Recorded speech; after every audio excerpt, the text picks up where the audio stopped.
ధనుస్సు రాశి.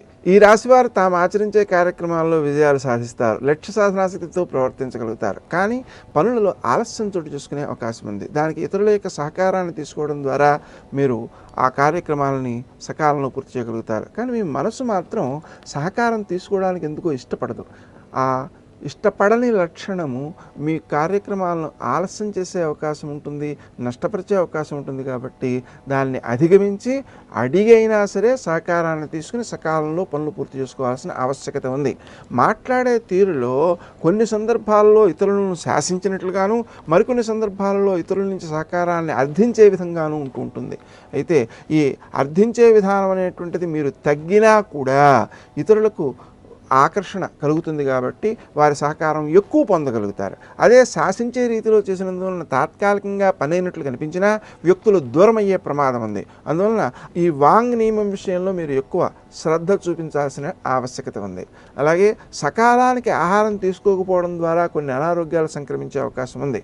ఆ కారణంగా క్రీం అచ్యుతానంత గోవింద అనే మంత్రాన్ని జపించుకోవడంతో పాటుగా సకాలానికి ఆహారం తీసుకోవడం కూడా తప్పనిసరి. అలాగే విద్యార్థులు నూతన విషయాలన్నింటినో స్వీకరించగలుగుతారు. అవి మీకు ప్రయోజనాన్ని ఇచ్చేవిగా ఉంటాయి.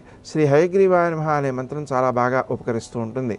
వారం ప్రారంభంలో పనులు కొంత అసంతృప్తిని ఇచ్చినప్పటికీ కూడా వారం ద్వితీయార్థంలో బాగా ఆ కార్యక్రమాలని సక్రమంగా నెరవేర్చి సమాజం నుంచి సత్ఫలితాలను పొందగలుగుతారు. ఇతరుల నుంచి వచ్చేటువంటి ఆ సత్ఫలితాలు ఏవైతే ఉన్నాయో అవి మీకు అభివృద్ధికారులుగా కూడా రూపొందుతుంటాయి. శ్రీ దుర్గాయే నమః అనే మంత్రాన్ని జపించుకోవడం ద్వారా పూర్వపుణ్యాన్ని పెంపొందించుకోవడం, పనుల్లో సంతృప్తిని సాధించటం, కష్టాలని అధిగమించటం సాధ్యమవుతుంది.